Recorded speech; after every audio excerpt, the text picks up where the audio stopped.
itu dalam bahasa Arab namanya at-tawazun. Nah, dalam bahasa kita disebut sebagai hidup seimbang, at-tawazun. Seperti timbangan begitu ya, timbangan itu. Ini asalnya juga wazana yazinu, at-tawazun. Jadi keseimbangan hidup. Kalau kita memperhatikan timbangan atau menimbang sesuatu, maka sebuah timbangan dianggap ideal kalau pas gitu ya, pas. Itu namanya at-tawazun, at-tawazun. Ya. Nah, jamaah sekalian, di dalam Al-Qur'anul Karim ada firman Allah Subhanahu wa taala di dalam surah Al-Qasas. Kita mulai ya. Surah ke-28 yang memberikan gambaran tentang perlunya hidup tawazun, seimbang ya. Seimbang. Inilah firman Allah yang menggambarkan equilibrium. Mari sama-sama kita perhatikan ya. Firman Allah yang mulia ini, a'udzubillahi minasyaitonir rajim.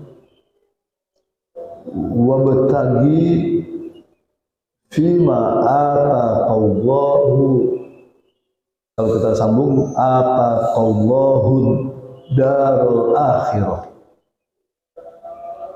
wala tansa nasibaka minad dunya wa ahsin kama ahsanallahu ilaika wala tabgil fasada fil ardi innallaha la yuhibbul mufsidin. Nah, inilah ayat yang menggambarkan perlunya keseimbangan hidup, keseimbangan hidup. Kita perhatikan maknanya.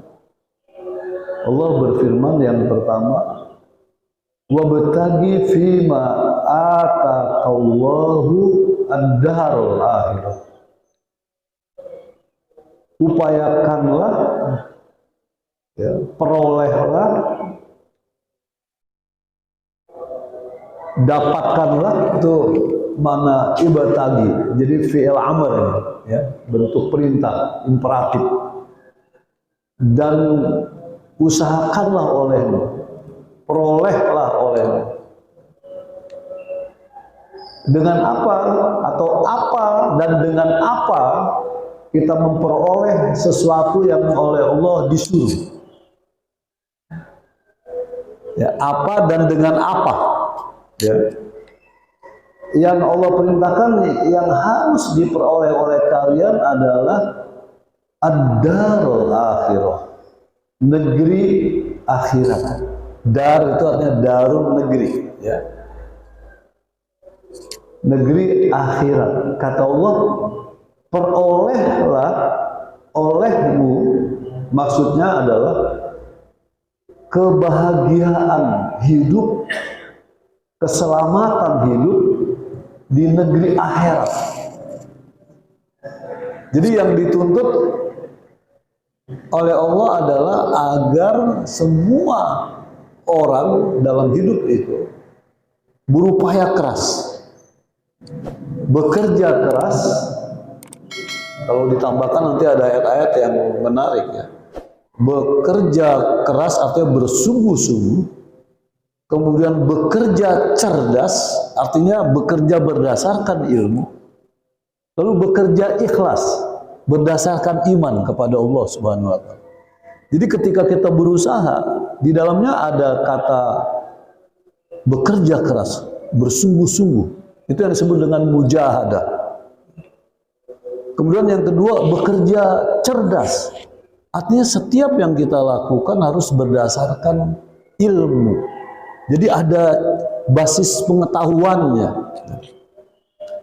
Dan itu yang memang membuat sebuah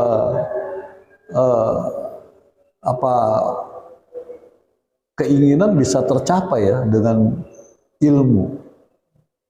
Lalu yang ketiga, bekerja ikhlas. Berusaha keras bekerja karena mengharap ridho Allah Subhanahu wa Ta'ala. Sehingga ketika melakukan pekerjaan itu enteng sekali.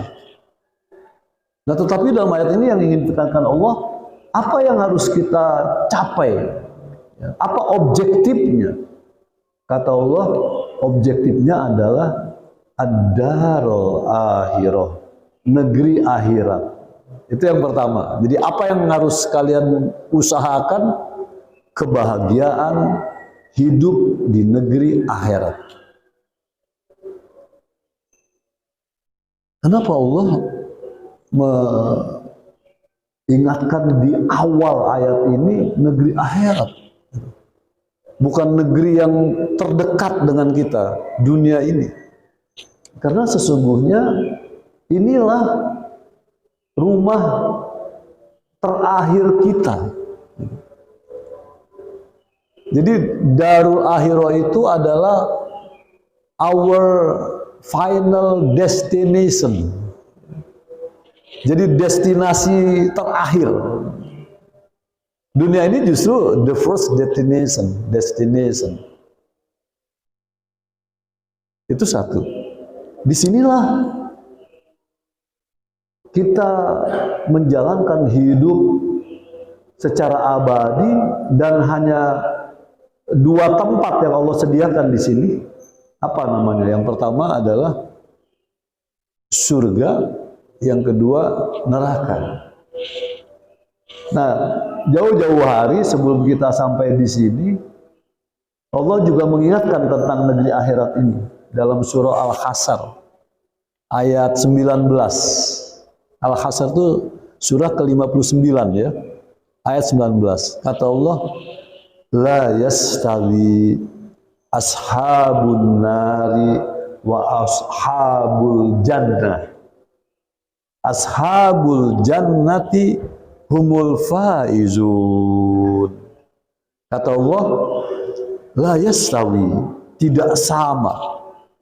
Ashabun nar, penduduk surga, wa ashabul jannah, dan penduduk jannah. Maksud saya tidak sama. Ashabun nar, penduduk neraka, dan penduduk surga. Lalu kata Allah, ashabul jannah, ketahuilah penduduk surga itu humul faizun, penduduk yang paling beruntung, yang paling bahagia. Faiz ya. Faiz itu satu orang, tapi kalau rame-rame faizun. Itu surah Al-Hasyr ya. Nah, jamaah sekalian, di Darul Akhirah itu cuma ada dua tempat kembali. Apakah kita ashabun nar atau kita ashabul jannah? The resident of neraka tuh bahasa Inggrisnya, the hell or the resident of paradise. Jadi ada dua nih, the hell or the paradise. Ini di sini. Itu satu. Jadi Allah minta upayakan oleh kalian semua. Bahkan ini kalau melihat ayatnya ini bentuknya tadi saya katakan secara bahasa dia fi'il amr imperatif, bentuk perintah. Tapi kalau lihat ibtaghi itu per individu gitu. Jadi Allah memintanya hendaklah setiap orang berupaya tadi ya, dengan sungguh-sungguh, dengan cerdas, dengan ikhlas memperoleh kebahagiaan di akhirat, menjadi ashabul jannah. Nah, pertanyaannya, dengan apa kita memperoleh kebahagiaan surga? Ashabul jannah. Jawabannya di depan. Fima ataqallah. Dengan apa yang telah Allah berikan kepada kalian. Apa yang diberikan? Harta, kekayaan, aset, modal, capital. Ini. Jadi untuk memperoleh akhirat dibutuhkan modal. Ada biayanya. Jadi masuk surga itu berbiaya. Biayanya apa? Apa saja yang telah Allah anugerahkan kepadamu. Bentuknya nih, K ini juga apa singular ya. Ini singular, ini singular. Artinya mufrad, ini mufrad. Fima ataqallah. Setiap kita punya rezeki masing-masing. Rezekinya bisa pengetahuan, bisa benda, ya, bisa pasangan hidup dan seterusnya.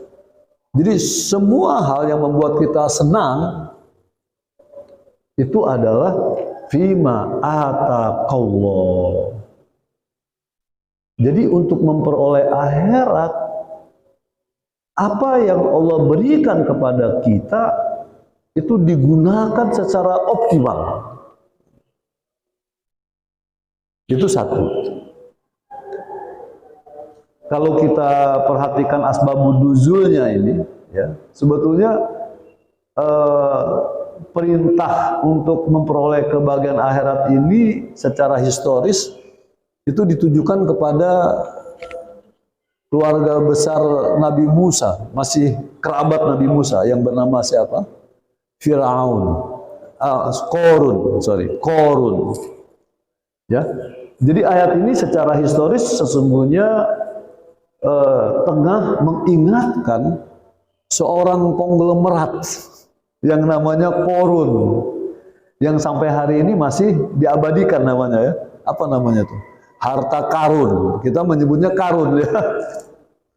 Harta karun. Jadi Korun itu seorang Taipan di zaman Musa. Ya, Taipan ya namanya, seorang Taipan di zaman Nabi Musa alaihissalam. Sangat kaya. Gitu ya. Dan kekayaannya itu luar biasa. Mungkin kalau hari ini, kalau udah di Indonesia, kekayaannya ditaruh di Singapura, terus di mana, di Swiss, dia taruh di mana-mana. Ya. Nah, Allah mengingatkan, ini ungkapan ini diucapkan oleh orang-orang yang memiliki wisdom pada waktu itu. Umat Nabi Musa yang memang telah terdidik secara agamis, lalu mengingatkan ini ada orang kaya. Orang kaya itu harusnya menggunakan kekayaannya untuk memperoleh ad-darul akhirah, kebahagiaan di akhirat. Itu satu. Jadi apabila ada orang memiliki kekayaan, maka menurut Allah Subhanahu wa taala kekayaan itu harus digunakan ya, untuk mencapai ini ad-darul akhirah. Bukan untuk sekedar dinikmati gitu. Tapi justru digunakan sebaik-baiknya untuk mencapai kebahagiaan akhirat. Ini kalau bicara kekayaan, tadi memang secara historis bicara tentang Korun yang digambarkan bagaimana kunci hartanya itu begitu banyak sampai harus dipanggul ya. Kalau hari ini mungkin bukan kuncinya ya, tapi mungkin ATM-nya ya. ATM-nya yang itu? Hannibal. ATM kalau yang gold ya. Platinum Pak Haji. Ini Pak Dokter. ATM-nya platinum ya, bisa dipakai di seluruh dunia, di seluruh dunia. Kalau zaman Korun itu digotong-gotong kuncinya, digotong-gotong. Kalau sekarang pakai ATM platinum, ya platinum. Itu Korun, ya Korun. Nah dia diingatkan oleh teman-temannya yang beriman agar engkau gunakan kekayaanmu yang banyak itu untuk kebahagiaanmu. Itu Korun. Lalu juga kepada kita sama. Jadi kalau kita punya harta, maka kewajiban kita adalah menggunakan harta yang kita miliki untuk jadi pertama-tama ini ad-darul akhirah. Reasoningnya apa? Tadi, karena darul akhirah itu adalah negeri abadi, itu negeri abadi. Kita disebutkan khalidina fiha. Khalid itu abadi namanya. Abadi itu juga bahasa Arab juga abadiyun, ya. Sama dengan khalidiyun. Jadi hidup selama-lamanya, ya. Kecuali kalau Allah berkehendak lain, berkehendak lain. Nah, jamaah sekalian, ini yang pertama. Yang kedua, wala tansa nasibaka minad dunya. Jadi menariknya kalimat kedua ini bentuknya tetap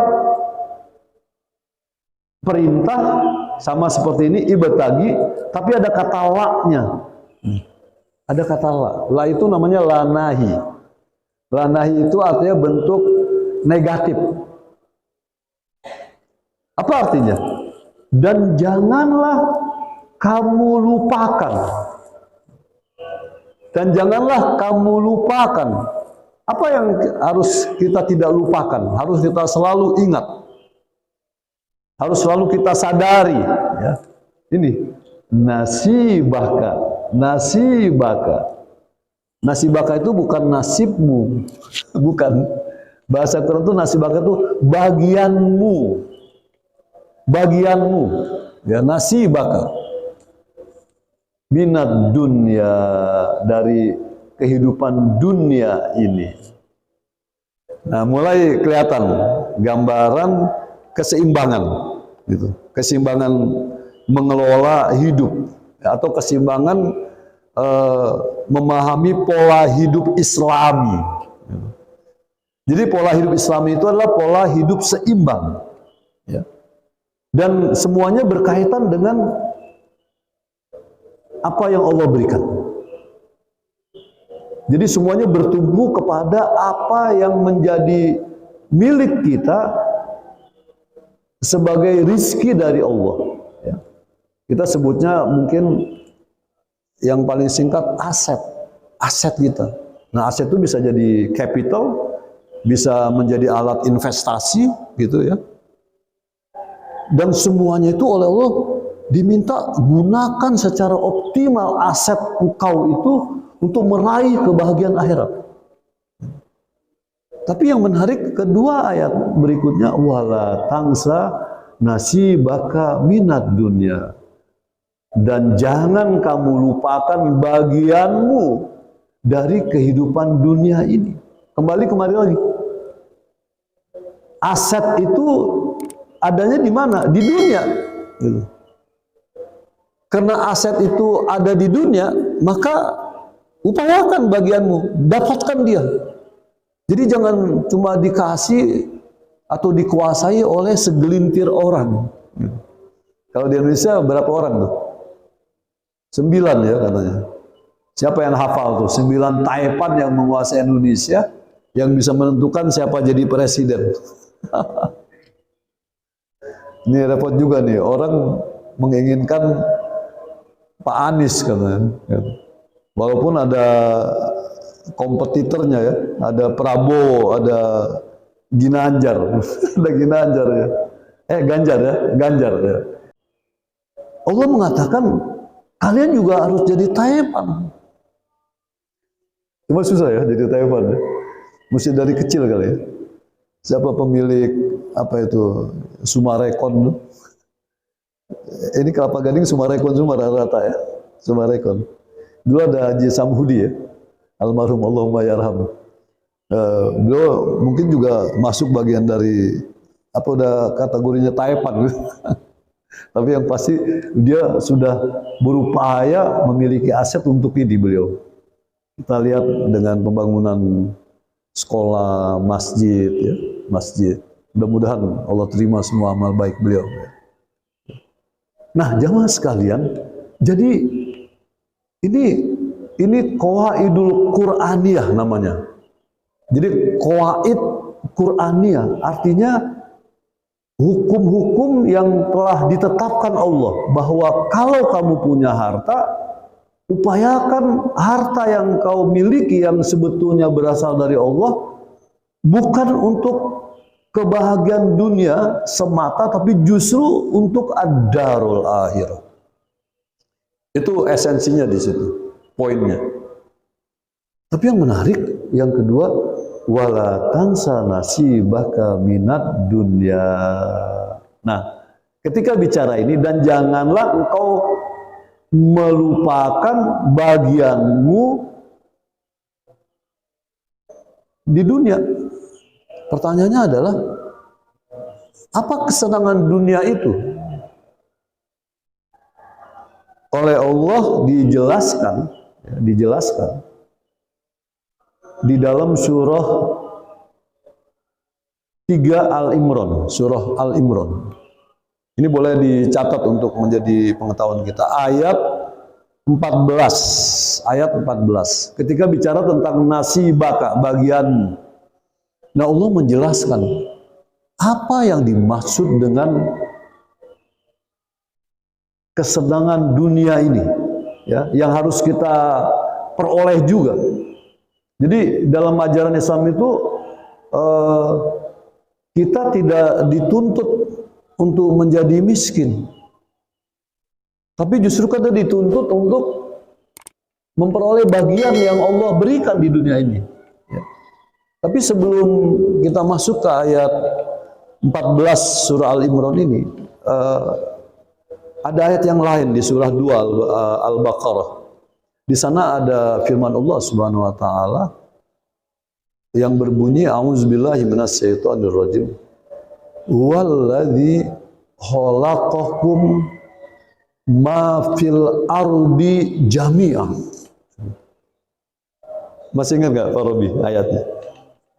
Walladzi khalaqakum ma fil ardi jami'a. Nanti lanjutannya, summastawa ila sama fasawwahunna sab'a samawati wa huwa alimun, ya, wa huwa alimun hakim. Nah, itu di surah Al-Baqarah. Artinya apa? Kenapa Allah mengatakan dan jangan kamu lupakan bagianmu di dunia, karena apa yang ada di dunia ini Allah ciptakan untuk kita semua. Jadi bukan untuk orang-orang kafir, karena kan selama ini ada pandangan dunia itu untuk orang kafir, gitu. Iya kan? Pandangannya kan begitu. Bukan, nggak ada ayat yang mengatakan dunia itu untuk orang kafir. Yang ada adalah orang kafir itu paling rakus terhadap kesenangan dunia. Bukan untuk orang kafir. Jadi Allah mengatakannya, kalian semua punya hak. Dalilnya apa? Tadi surah Al-Baqarah. Walladzi khalaqakum ma fil ardi jami'a. Dialah Allah yang menjadikan apa saja yang ada di bumi, baik yang di atas maupun yang di bawahnya, buat kalian. Buat kalian. Coba itu. Maka Allah mengatakannya, jangan lupakan bagian kalian.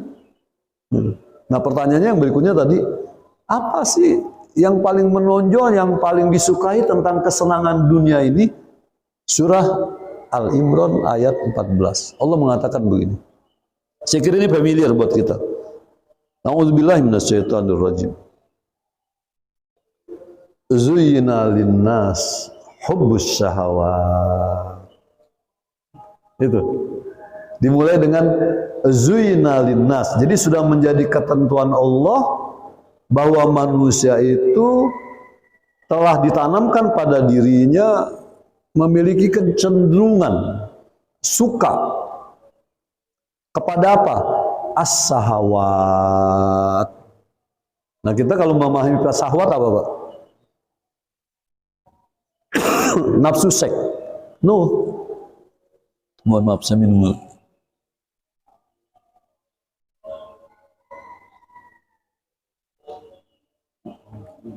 Jadi as-sahawat itu adalah wants, dalam bahasa ekonominya wants, keinginan itu sah. Kalau bahasa ekonomi kan ada dua, ya, wants and needs.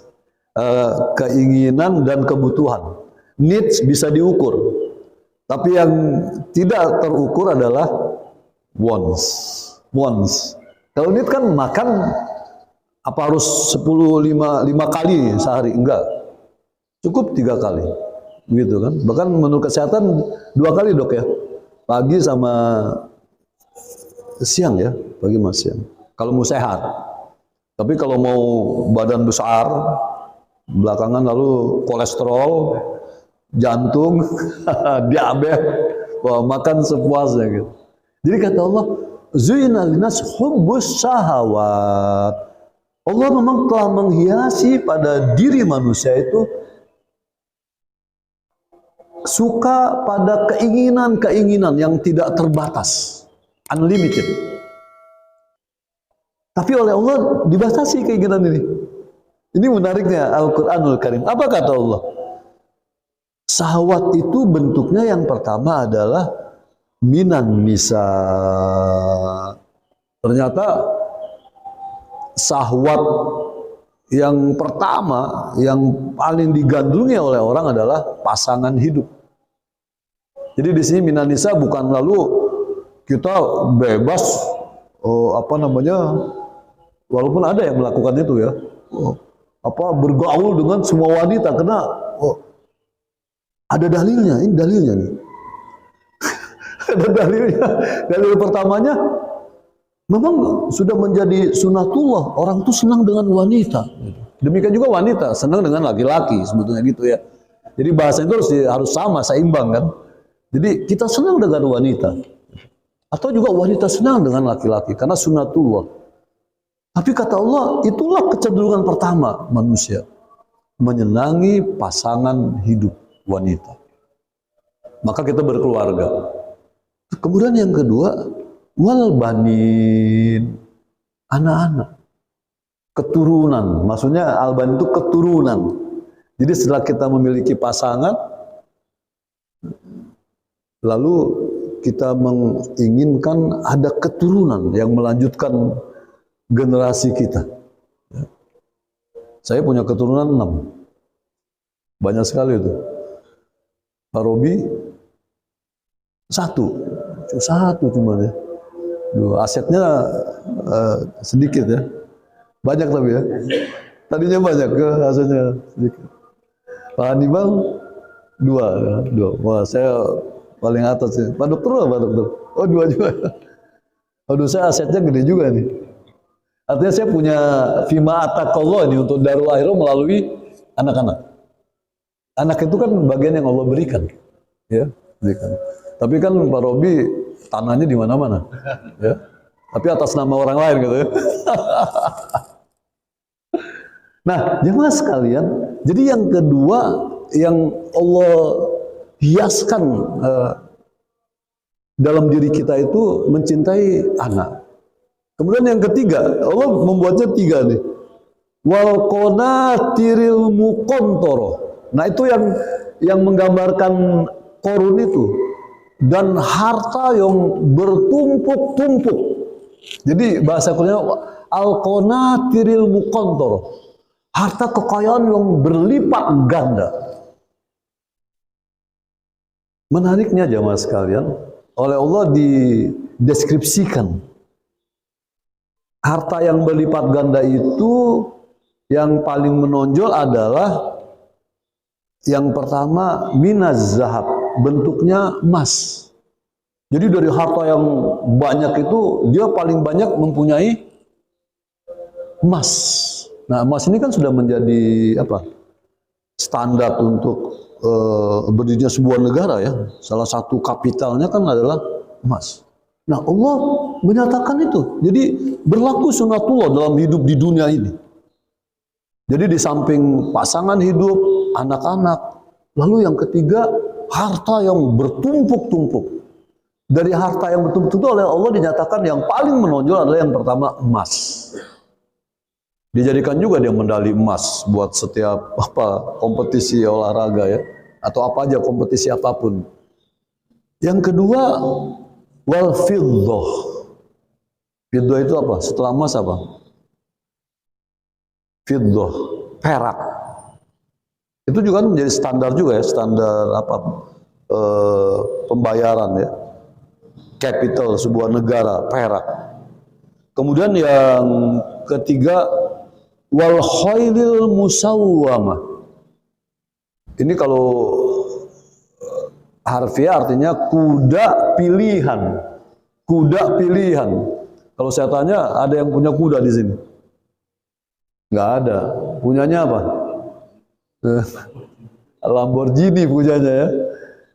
Jadi yang bernilai itu kata Allah, pertama emas, kedua perak, ketiga alat transportasi.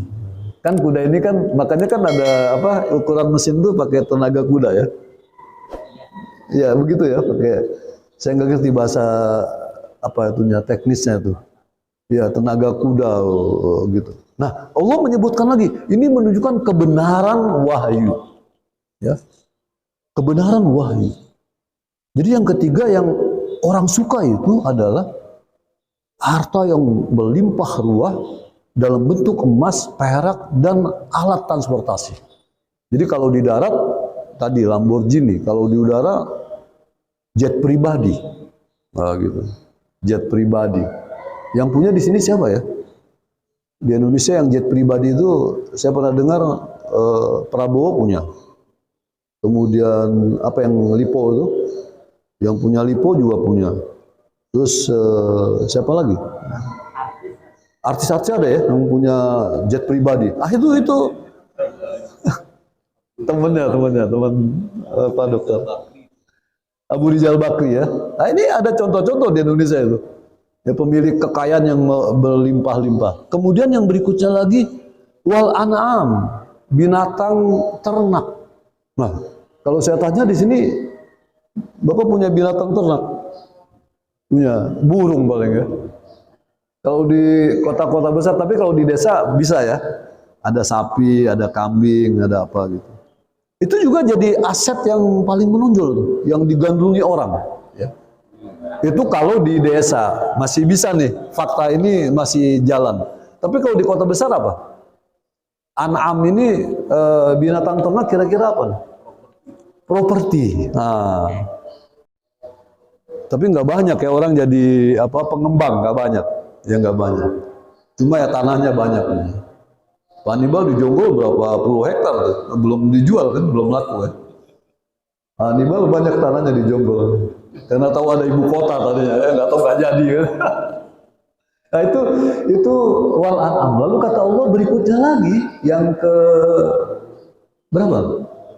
Emas, perak, alat transportasi, 4 ya. Nah yang kelima wal hars, sawah ladang. Lagi-lagi kalau di desa masih berlaku sawah ladang. Ya. Kalau di Jakarta di kota-kota besar kira-kira apa? Sawah ladang ini apa? Analoginya. Coba dicari padarannya. Kira-kira apa deposito atau gimana? Ya deposito ya, deposito. Kontrakan, kontrakan. Bisa juga ya, sawah ladang kontrakan ya, kontrakan. Deposito. Saya nggak punya deposito seumur-umur ya, nggak punya deposito ya. Saya punya kontrakan 1. Itu terpaksa, karena jauh tempatnya nggak dipakai gitu. Karena aktivitasnya di Jakarta, yang 1 di Tangerang, cuma satu-satunya itu. Tapi kembali lagi jamaah jujur, ada keinginan. Saya bilang nih kalau setua ini punya kontrakan 5 aja, saya nggak banyak-banyak tuh. 5 aja gitu. Kalau sebulan 3 juta, 15 juta, ongkang-ongkang kaki lah. Artinya kita hidup sederhana gitu, 15 juta. Tapi baru punya 1 saya. Nah, tapi lagi-lagi Allah mengatakan zuinal linas hubbus syahawat. 1. Yang kedua, saya punya mobil satu-satunya. Tapi begitu lihat Pajero, saya tanya sama teman yang nyupiri saya, "Antum pernah jadi supir Pajero?" "Oh, pernah Ustaz." "Kayak apa?" "Wah, enak Ustaz. Enak mobilnya." Terus dalam hati saya, enak juga ya punya Pajero. Coba. Zuyina linnas hubbus syahwat. Dan itu semua mengenai kita semua. Nggak ustadz, bukan ustadz, sama aja. Pengen dia. Bahkan istri pun pengen nambah gitu kan. Karena dalilnya ada, Zina bisa nomor 1 lagi. Nomor 1. Nah, kata Allah setelah menjelaskan tadi 3 hal. Jadi yang pertama pasangan hidup, yang kedua keturunan, yang ketiga harta yang melimpah ruah dalam bentuk emas, perak, alat transportasi, kemudian binatang ternak, lalu sawah ladang. Apa kata Allah? Zalika mata'ul hayatud dunya. Itu bahasa di sana ya, Quran surah Al Imran. Zalika mata'ul hayatid. Itulah bentuk kesenangan dunia. Jadi kalau orang punya pasangan hidup, punya keturunan, punya harta melimpah ruah, maka dia menikmati dunia. Lalu bagaimana sikap atau doktrin Islam? Ini wala tansa nasibaka minat dunia. Boleh nggak punya semua itu? Boleh, boleh, gitu. Jadi justru kata lahtansa itu menyatakan kebolehan itu tadi. Justru kita dituntut oleh Allah, ambil bagian kamu. Karena apa yang aku jadikan di dunia itu untuk kalian. Jadi salah kalau kalian hidup misalnya menyepi, gitu ya, menyendiri jadi petapa, nggak melakukan apa-apa, nuku wangsit misalnya. Oh, itu salah besar. Jadi ekstremitas dalam ajaran agama ditolak. Nggak boleh kita ekstrim. Tiap hari di masjid terus misalnya. Nggak boleh. Nggak boleh. Ada waktunya kita ke masjid. Selebihnya harus usaha. Itu digambarkan dalam satu riwayat. Pernah Umar Ibn Khattab melihat anak muda yang zikir terus di masjid. Melihat anak muda zikir, mungkin sebagian orang yang nggak paham, bagus itu anak itu. Orang-orang sibuk cari kerja, dia mendekatkan diri kepada Allah. Tapi apa yang dilakukan Umar? Didatangi anak muda itu. Kamu udah selesai sholat subuh? Sudah. Sudah zikir-zikir yang ma'syurat, yang sudah ditetapkan oleh Rasulullah? Sudah. Habis ini keluar, bekerja. Karena Allah tidak pernah menurunkan emas dari langit. Itu kata Umar ini. Allah nggak pernah menurunkan emas dari langit. Diusir anak muda itu dari masjid oleh Khalifah Umar Ibn Khattab. Kenapa? Karena itu bukan ajaran Islam. Jadi salah besar kalau ada orang yang lalu terus-terusan di masjid. Kenapa? Karena kata Allah, wala tansa nasibaka minat dunya. Itu yang kedua. Lalu yang ketiga, jemaah sekalian, wa ahsin kama ahsanallahu ilaika. Nah, ketika kita sudah mendapat bagian kita di dunia berupa kekayaan yang tadi digambarkan dalam Al Imran ayat 14, ya, Allah menyuruh kita wa ahsin. Lagi-lagi kata ahsin ini sama dengan ibtagi, sama dengan wala tansa. Artinya bentuknya perintah, imperatif. Fi'il amr. Wa ahsin, berbuat baiklah kamu. Kama ahsanallahu ilaika. Sebagaimana Allah telah berbuat baik kepadamu. Itu yang ketiga. Jadi ketika harta itu sudah kita miliki karena adanya perintah Allah yang membolehkan kita menjadi kaya, jadi menjadi kaya boleh dalam Islam. Tapi kekayaan itu yang pertama harus digunakan untuk kebahagiaan akhirat. Itu yang Allah ingatkan. Karena di sanalah hidup kita yang abadi. Tapi ketika di dunia, bagi-bagi dong. Itu kalau pakai bahasa ini, bagi-bagi dong sama anak yatim, sama orang miskin, sama apa disebutnya awal yatam, awal masakin, wabnas sabil. Itu ada di rinciannya di surah 2 ayat 177. 177 itu dijelaskan wa ahsin kama ahsanallahu ilaika. Boleh dicatat itu. Surah 2 ayat 177.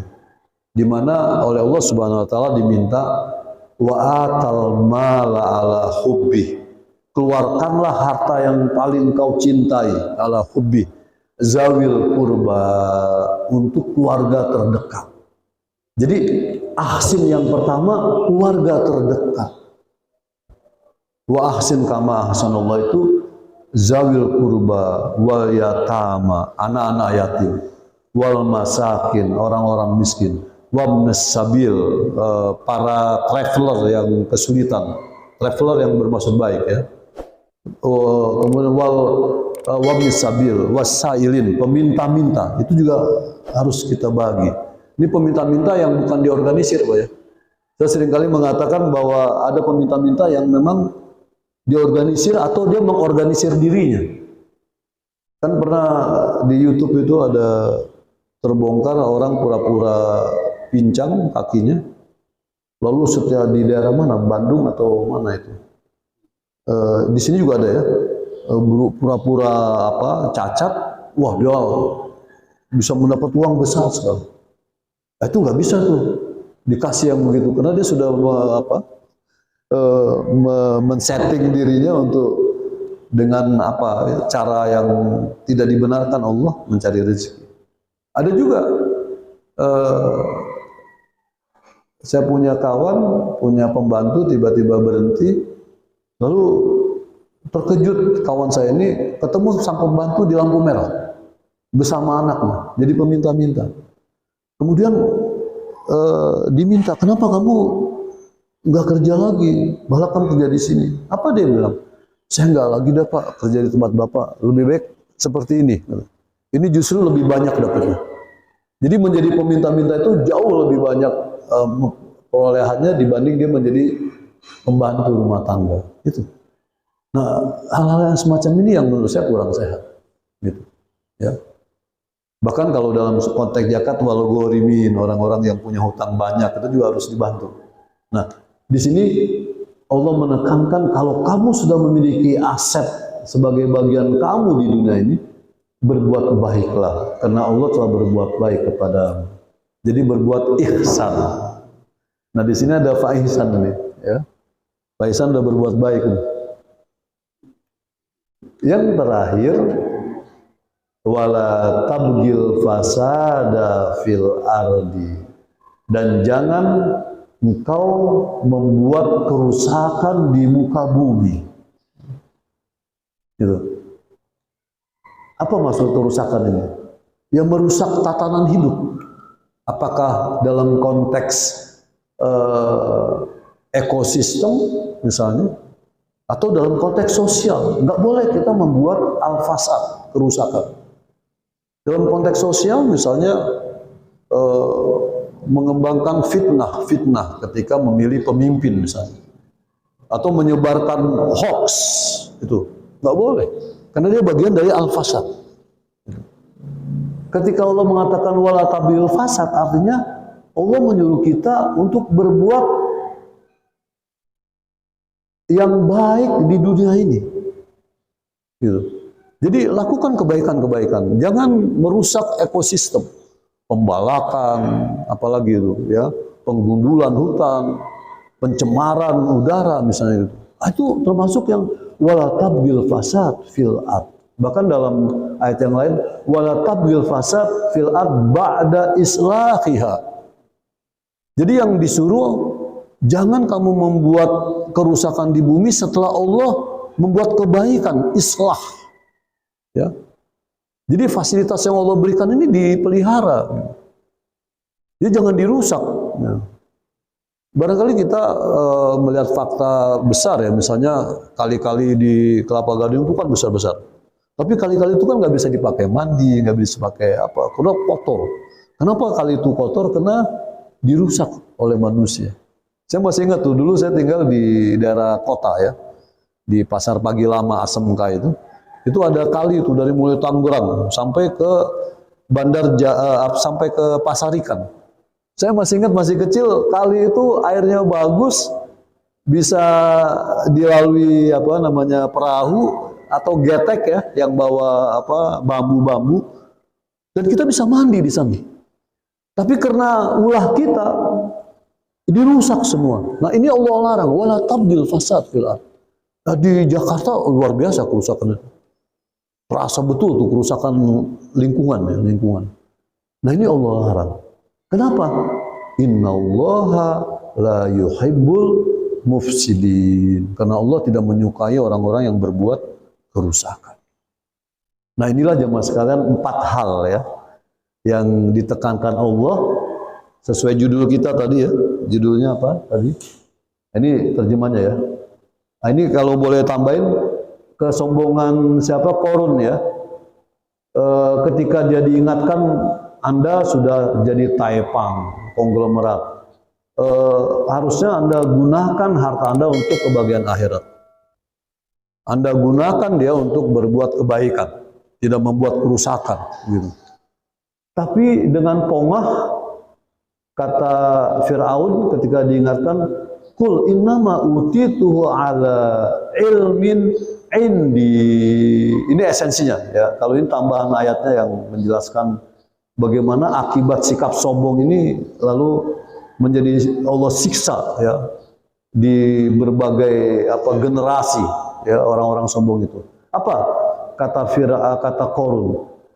Dia menjawab, innama utituhu ala ilmin indi. Apa yang saya miliki ini berupa harta yang banyak itu karena ilmu saya, bukan dari Allah. Itu sikap sombong Qarun. Saya kaya karena saya berilmu. Nah, gitu. Nah, itu yang oleh Allah dikecam. Ya, dikecam. Bukan karena ilmu engkau menjadi kaya, tapi karena Allah Subhanahu wa taala memberikan kekayaan kepada kamu. Ilmu itu sarana. Ilmu itu sarana. Bukan karena sarana itu kamu menjadi kaya apa ujuk-ujuk kalau pakai bahasa itu ya. Tapi justru kekayaan itu milik Allah. Jadi memang untuk meraih kekayaan diperlukan ilmu. Tapi tidak boleh kita mengklaim karena ilmu itu saya kaya. Tidak boleh. Nah, Allah mengingatkan betapa banyak generasi-generasi sebelum Qarun ini yang punya perilaku sama, ya, sehingga Allah hancurkan generasi yang sombong itu, ya, yang sombong. Nah, jadi itulah jemaah sekalian inti at-tawazun, bahwa setiap kita ketika memiliki aset apapun, upayakan dengan aset itu kita berupaya memperoleh apa yang disebut dengan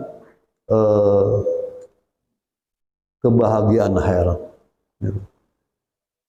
Dengan cara apa? Dengan bekerja keras, bekerja cerdas, bekerja ikhlas di dunia, gitu. Dan selalu berbuat baik dengan apa yang kita miliki. Dan kita juga tidak berbuat kerusakan di muka bumi. Jadi ada 4 intinya, ya. Kalau ini kita miliki atau dengan aset yang kita miliki, insya Allah harapan Allah itu bisa kita capai, yaitu menjadi ashabul jannah fid daril akhirah, menjadi penduduk surga di akhirat. Karena kita berhasil menggunakan nikmat Allah digunakan untuk mencapai kebahagiaan ini.